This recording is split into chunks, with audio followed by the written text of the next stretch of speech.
কথায় আছে যে পুরো ইন্ডিয়া ঘুরতে পাবে সে নাকি পুরো বিশ্ব ঘোরার স্বাদ পাবে। এ কথার সাপেক্ষে আমিও বলি যে পুরো সীতাকুণ্ড ঘুরতে পাবে সে পুরো বাংলাদেশ ঘোরার স্বাদ পাবে।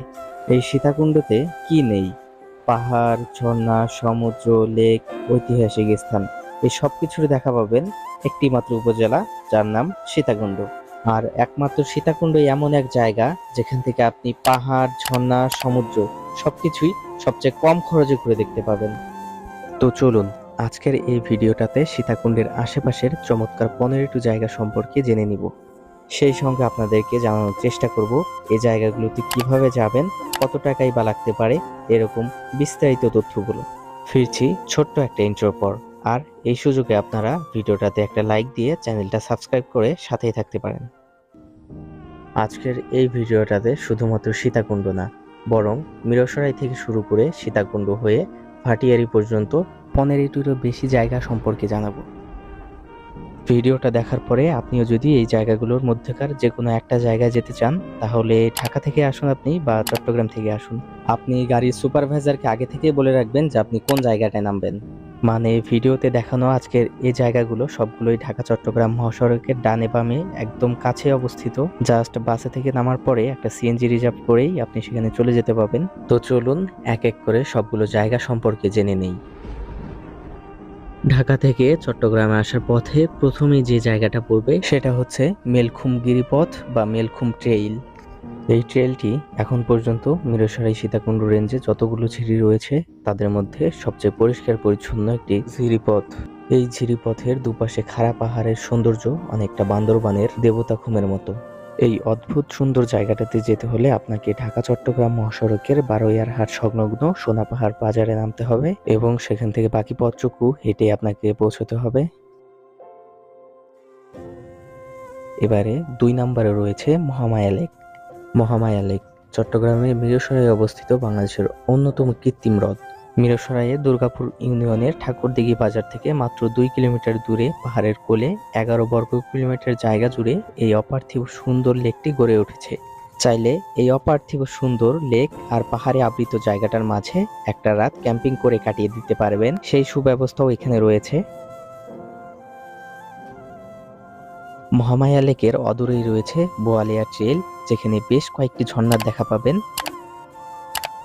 আর এখানে যাওয়া খুবই সহজ। মিরসরাই বাজারে নামার পর স্থানীয় 2-1জনকে জিজ্ঞাসা করলেই তারা আপনাকে সেখানে যাওয়ার রাস্তা দেখিয়ে দিবে। বোয়ালিয়া ট্রেলের পরে এবার 4 নম্বরে রয়েছে খোয়াছড়া ঝর্ণা। আপনারা অলরেডি হয়তোবা খোয়াছড়া ঝর্ণার নাম অনেকবার শুনেছেন, কারণ খোয়াছড়া ঝর্ণা চট্টগ্রামের সবথেকে সুন্দর এবং জনপ্রিয় একটা ঝর্ণা। এই ঝর্ণা সম্পর্কে আমার চ্যানেলে 17 মিনিটের একটা পূর্ণাঙ্গ ভিডিও রয়েছে। যদি বিস্তারিত জানার আগ্রহ থাকে তাহলে সেই ভিডিওটা দেখে আসতে পারেন। আর ওই ভিডিওটা দেখার পরে আশা করি খোয়াছড়া ঝর্ণা সম্পর্কে আপনার অনেক কিছুই জানা হয়ে যাবে। আই বাটনে ক্লিক করে ভিডিওটা দেখে আসতে পারেন। খোয়াছড়া ঝর্ণার পরে এবার 5 নম্বরে রয়েছে নাপিতাছড়া ট্রেইল। নাপিতাছড়া বেশ জনপ্রিয় এবং সবচেয়ে সুন্দর ট্রেইলগুলোর মধ্যে অন্যতম একটি, তাই তো প্রতি বছরই অনেক মানুষ এই ট্রেইলটা দেখতে চলে আসে। নাপিতাছড়া ট্রেইলে যেতে হলে আপনাকে নয়দুয়ারি বাজারে নামতে হবে এবং সেখান থেকে কিছুটা পথ সিএনজিতে করে গিয়ে বাকিটা পথ হেঁটেই আপনাকে পৌঁছতে হবে। আর এই নাপিতাছড়া ট্রেইল নিয়েও আমার চ্যানেলে একটা বিস্তারিত ভিডিও আছে, তাই নাপিতাছড়া ট্রেইল সম্পর্কে এখানে বিস্তারিত জানাবো না। বিস্তারিত জানতে হলে আপনারা এই ভিডিওটা দেখে আসতে পারেন। আর এই সুযোগে আমরা পরবর্তী আরেকটা জায়গা সম্পর্কে জেনে নেই। এবারে 6 নম্বরে থাকে স্থানটির নাম হচ্ছে কমলদহ ট্রেইল বা রূপসী ঝর্ণা। রূপসী ঝর্ণায় কিভাবে যাবেন, কত টাকাই বা লাগবে, এখানে গিয়ে কি দেখতে পাবেন, এগুলো সম্পর্কে বিস্তারিত জানতে হলে আমার এই ভিডিওটা দেখে আসতে পারেন। সেখানে এগুলো সম্পর্কে বিস্তারিত জানানো রয়েছে, তাই এই ভিডিওতে সেগুলো সম্পর্কে আর বিস্তারিত জানাবো না। জাস্ট হালকা করে স্কিপ করে অন্য জায়গা সম্পর্কে আপনাদেরকে পরিচয় করিয়ে দিব।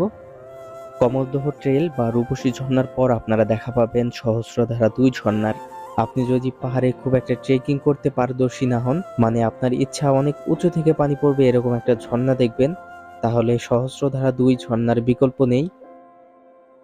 এই ঝর্ণায় যাওয়ার পথটা খুবই সহজ। জাস্ট ঢাকা চট্টগ্রাম মহাসড়কের ছোট দরগাহাট বাজারে আপনি প্রথমে বাস থেকে নামবেন, এরপর একটা সিএনজিতে উঠে বসবেন, সিএনজি যেখানে নামিয়ে দিবে সেখান থেকে কিছুটা পথ হেঁটে হালকা করে কয়েকটা সিঁড়ি উঠলেই দেখতে পাবেন একটা লেক। জাস্ট বোটে করে লেকটা পার হলেই ঝর্ণার দেখা পাবেন আপনি। মানে এতটা সহজে এত সুন্দর একটা ঝর্ণা দেখা পাওয়া আসলে অবিশ্বাস্য একটা ব্যাপার। এই ঝর্ণা সম্পর্কেও একটা বিস্তারিত ভিডিও রয়েছে, তাই এখানে আর বিস্তারিত জানাবো না। সহস্রধারা 2 ঝর্ণার পরের স্থানটি হচ্ছে ঝরঝরি ট্রেইল। এই ট্রেইলে অনেকগুলো সুন্দর সুন্দর ঝর্ণা রয়েছে। এখানে যেতে হলে আপনাকে ঢাকা চট্টগ্রাম মহাসড়কের পান্থিশিলা বাজারে নামতে হবে, যেটা সীতাকুণ্ড বাজার থেকে একদম কাছেই। পান্থিশিলা বাজার থেকে চাইলে লোকাল কাউকে গাইড হিসাবে নিয়ে আপনি সেখানে চলে যেতে পারবেন, আর গ্রুপের সদস্য যদি বেশি হয় তাহলে আপনারা একাই যেতে পারবেন। ঝরঝরি ট্রেইলের পরে 9 নম্বরে যে স্থানটি রয়েছে সেটি হচ্ছে চন্দ্রনাথ পাহাড়। মেলখুম ট্রেইল থেকে শুরু করে এ পর্যন্ত আপনাদেরকে মাত্র 9টা জায়গা সম্পর্কে জানালাম। জানি অনেকগুলো জায়গা ছাড়া পড়েছে, কারণ এই ভিডিওটাতে তুলনামূলক বেশ জনপ্রিয় জায়গাগুলো সম্পর্কে আপনাদেরকে জানাচ্ছি। কারণ এই মিরসরাই সীতাকুণ্ডে এত এত পরিমাণ ঝর্ণা রয়েছে, যেগুলো সবগুলো সম্পর্কে তথ্য দেয়া মানে একটা ভিডিওতে সবগুলো ঝর্ণার নাম তুলে ধরা আসলেই অসম্ভব একটা ব্যাপার। এই যেমন খোয়াছড়া ঝর্ণার পরে কিন্তু সোনাইছড়া এবং হরিণমারা নামে আরো 2টা চমৎকার ট্রেল ছিল, যেগুলো একটু স্কিপ করে গেছি, কারণ এত এত ঝর্ণার মধ্য থেকে কোনোটাই বাদ দেওয়ার মতো না। তাই চেষ্টা করছি যতটা বেশি জায়গা সম্পর্কে আপনাদেরকে জানাতে পারি। তো এখন আমরা যে জায়গাটাতে আছি মানে চন্দ্রনাথ পাহাড়, এই পাহাড় সম্পর্কে আমার চ্যানেলে 29 মিনিটের একটা বিস্তারিত ভিডিও রয়েছে।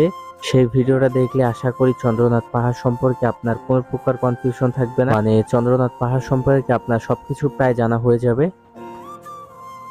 আর এতক্ষণ তো আমরা অনেক অনেক পাহাড়, ঝর্ণা এবং ট্রেল সম্পর্কে জানলাম। এবার একটু সমুদ্রের দিকে যাই। এবারে 10 নম্বরে যে জায়গাটাকে রেখেছি সেটা হচ্ছে গুলিয়াখালী সমুদ্র সৈকত। ঢাকা চট্টগ্রাম মহাসড়কের এক পাশে আপনি দেখা পাবেন গাঢ় সবুজের চাদরে ঢেকে থাকা পাহাড় এবং অপর পাশে সমুদ্র। সীতাকুণ্ড বাজারের পূর্ব পাশে রয়েছে চন্দ্রনাথ পাহাড়, এবং সীতাকুণ্ড বাজার থেকে পশ্চিম দিকে গেলে আপনি দেখা পাবেন গুলিয়াখালী সমুদ্র সৈকতের। সীতাকুণ্ড বাজার থেকে গুলিয়াখালী যেতে সিএনজির ভাড়া নেবে 30 টাকার মতো। আর আরো বিস্তারিত জানতে এই ভিডিওটা দেখে নেবেন, তাহলে কোনো প্রকার কনফিউশন থাকার চান্স নেই। সবুজ কার্পেটের মতো ঘাসে আবৃত থাকা এই গুলিয়াখালী সমুদ্র সৈকতের সৌন্দর্য আসলে আশ্চর্যজনক। তো সমুদ্র সৈকত তো দেখা হয়ে গেল, এখন আবার একটু পাহাড়ের দিকে ফিরে আসি। সীতাকুণ্ড বাজার থেকে কিছুটা পথ সামনে এগিয়ে গেলে আপনি দেখা পাবেন সীতাকুণ্ড ইকো পার্কের। আর ইকো পার্কের ভেতরে দেখা পাবেন দুইটা চমৎকার ঝর্ণার, যার প্রথমটা হচ্ছে সুপ্তধারা এবং দ্বিতীয়টা সহস্রধারা 1। এবারে লিস্টের 12 নম্বরে রয়েছে অদ্ভুত সুন্দর এক জায়গা, বারবকুণ্ড। বারবকুণ্ড ট্রেইলে গেলে আপনি দেখা পাবেন চমৎকার সুন্দর ঝর্ণা, ঝিরিপথ এবং সবুজ পাহাড়। সেই সঙ্গে দেখতে পাবেন রহস্যজনক বারবকুণ্ড অগ্নিকুণ্ড, যেখানে প্রতিনিয়ত আগুন জ্বলতে থাকে। এই অদ্ভুত সুন্দর জায়গাটা দেখার জন্য হলেও আপনাকে বারবকুণ্ড যেতে হবে। এবারে 13 নম্বরে আবারও পাহাড় থেকে সমুদ্রের দিকে যাব, অর্থাৎ 13 নম্বরে যে জায়গাটা রয়েছে সেটা হচ্ছে বাঁশবাড়িয়া সমুদ্র সৈকত। বাঁশবাড়িয়া সমুদ্র সৈকতের জনপ্রিয়তার মূল কারণ হচ্ছে এই ব্রিজ বা জেটি ঘাটের জন্য। এখানে যেতে হলে আপনাকে ঢাকা চট্টগ্রাম মহাসড়কে বাঁশবাড়িয়া বাজারে নামতে হবে এবং সেখান থেকে একটা সিএনজিতে করে বাঁশবাড়িয়া সমুদ্র সৈকতে চলে যেতে পারবেন। এবারে 14 নম্বরে রয়েছে কুমিরাঘাট। কুমিরাঘাট বন্দরনগরী চট্টগ্রামের অন্যতম সুন্দর একটি জায়গা। পরন্ত বিকেল থেকে শুরু করে সন্ধ্যার আগ পর্যন্ত প্রকৃতির অপার সৌন্দর্যে সেজে ওঠে এই জায়গাটা। সাগর পাড়ে সময় কাটানোর জন্য এটি দারুণ একটি জায়গা। এবারে লিস্টের সর্বশেষ অর্থাৎ 15 নম্বরে যে জায়গাটা রয়েছে সেটা হচ্ছে অনিন্দ সুন্দর ভাটিয়ারি লেক এবং ভাটিয়ারি হাটহাজারী লিংক রোড। ভাটিয়ারি লেকটি পাহাড়ের কোলে সূর্যাস্তের সৌন্দর্য উপভোগ করার জন্য উপযুক্ত একটি জায়গা। এছাড়াও আপনি ভাটিয়ারি বাজার থেকে মাত্র 25 টাকায় লেগুনায় চড়ে পাহাড়ি আঁকাবাঁকা রাস্তার সৌন্দর্য উপভোগ করতে পাবেন। এই রাস্তাটায় ভ্রমণ করলে আপনি দেখতে পাবেন চমৎকার সুন্দর ভাটিয়ারি লেক, সেই সাথে ভাটিয়ারি গলফ ক্লাব, এছাড়াও অনেকগুলো জায়গা আছে। মূলত এই ভিডিওটাতে চেষ্টা করেছি সীতাকুণ্ডের আশেপাশের 15টি জায়গা ধারাবাহিকভাবে আপনাদের সামনে তুলে ধরার, অর্থাৎ মিরসরাই থেকে শুরু করে সীতাকুণ্ড হয়ে ভাটিয়ারি পর্যন্ত কোন জায়গাটার পরে কোন জায়গার অবস্থান সেটাই একটা সিকোয়েন্স অনুযায়ী আপনাদের সামনে তুলে ধরেছি। আশা করি সীতাকুণ্ড সম্পর্কে আমার এই ভিডিওটা আপনাদের একটু হলেও কাজে আসবে। আর ভিডিওটা ভালো লাগলে একটা লাইক দিতে পারেন, সেই সাথে ভিডিওতে দেখানো কোন জায়গাটা আপনার সব থেকে ভালো লেগেছে সেটা কমেন্টে জানাতে পারেন।